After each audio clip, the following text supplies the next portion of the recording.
Hey everyone, welcome back to another episode of Vinyl Friday, Abbey Road! Sadly, the end draws near, literally. So we've got the medley leading up to the end. We're going to look at the end next week, so today is going to be a quick fire round of all of the stuff that I like about the medley. Here we go.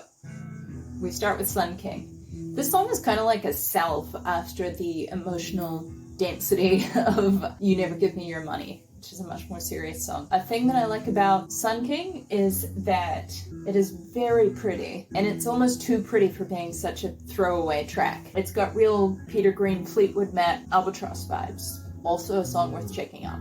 As a quick story, the song also reminds me of a point where I was at high school in the States studying AP Euro history. We had a journal that we had to fill out and turn in at the end of each week. And we got extra credit if we included something that we had learned about in class and then stumbled upon in the wild, like in television or media or something. I think it was just to show that we'd been paying attention to what was going on in class, but also it's kind of problematic because some people have greater access to books in their household or don't have to work after school jobs and thus would be more exposed to lots of different ideas. But that aside, one week we had been learning about the Sun King, Louis XIV. I submitted this song as my extra credit piece. I didn't get the extra credit mark for it. I think because the teacher said it wasn't explicitly about Louis XIV, but I think that's a pile of BS, and I think I deserve the extra credit point. That's all I have to say about this song.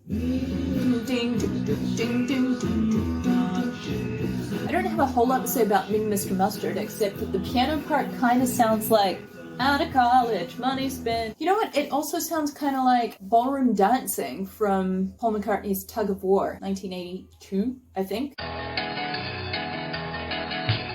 We will actually be coming back to this one. Okay, 3 things about Polythene Pam. The first is that it's all toms. I don't know what Ringo's doing, but it's just... It's got this really frantic, manic energy, which I think is great. Second thing, the backing vocals in this section are so cool.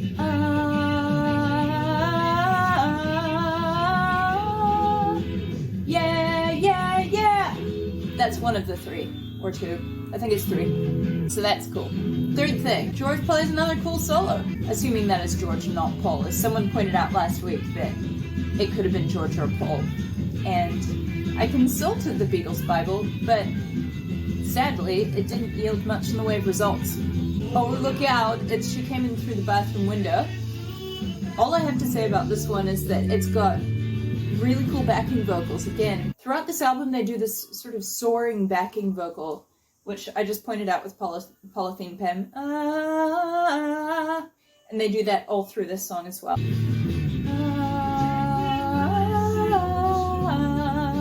And then higher.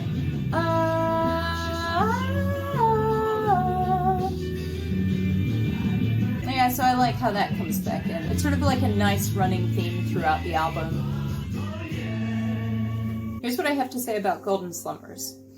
I was doing a spot of collaging recently, and I had bought this book of, I think, English poetry through the ages, like it covered a broad span of time in the British poetry canon. And I actually happened upon the very poem that this song is based upon, because, you know, apparently Paul had this book of poetry, and this poem was there, and he wrote the song around the poem. We're gonna go to our poetry correspondent, who is gonna read the actual poem to us. Here's how it goes. Okay, so I can't find the book. It's under a pile of clothes somewhere that I'm not inclined to shift, so I'm gonna read it to you from my phone instead. It's not very romantic or interesting, but you can live with it.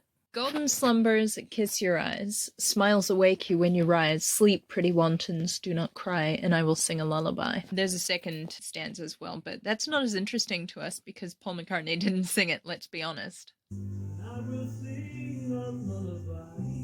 So that was a cool thing that happened. Genuinely though, this is just one of the prettiest songs on Abbey Road, especially this string part, which I'm just going to go back and play again.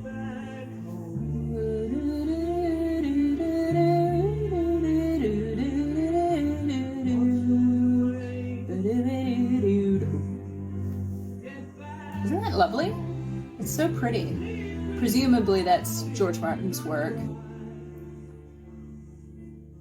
They were so lucky to have him. This one, it's just nice to have Ringo screaming his lungs out. That's what I like about Carry That Way. I suppose that, and then we have all of the You Never Give Me Your Money callbacks, which just feels like a little slightly clever thing that they threw in there. I guess what we've got here is like a return to this really heavy song that's sort of detached. As a listener, you have to step back and listen to it because you're not a part of it. It's quite complicated. But then, stop. We're going to a song that the entire crowd can sing along with. Boy, you're gonna carry that weight.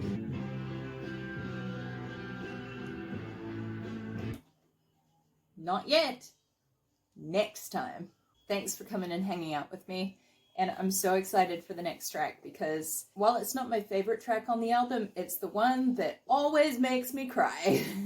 So if you're down for that, come back here next week. And in the meantime, have a lovely weekend. See you later. Hey everyone, welcome back to